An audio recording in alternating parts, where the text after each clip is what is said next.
Hi everyone. This over here is a first degree equation. If you look at the x and its exponent, it's 1, even though it's not shown.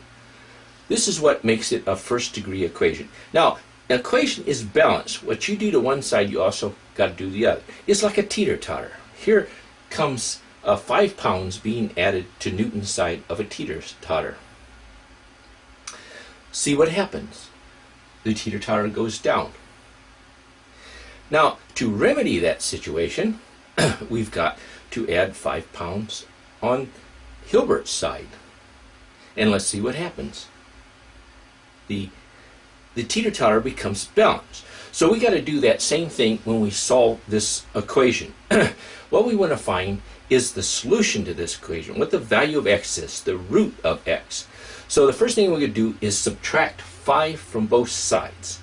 And this will get us down to 2x equals 10. Now take the multiplicative inverse of 2, which is a half, and multiply that times both sides, and we'll get x equals 5. Now, how can we be sure that that's the root of our equation? Well, let's substitute the 5 back into the original equation. So, let's see what that looks like. So then we've got 2 times 5 is 10 plus 5 is 15. So 15 equals 15. The equation is balanced. Now let's look at this next one. The coefficient of x is a negative 5/8. Let's take the multiplicative inverse of that and multiply it times both sides.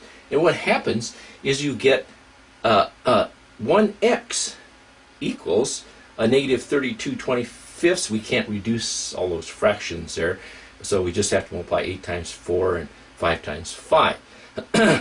Now let's check it out again. Let's take and put x back into the original equation and see if both sides balance.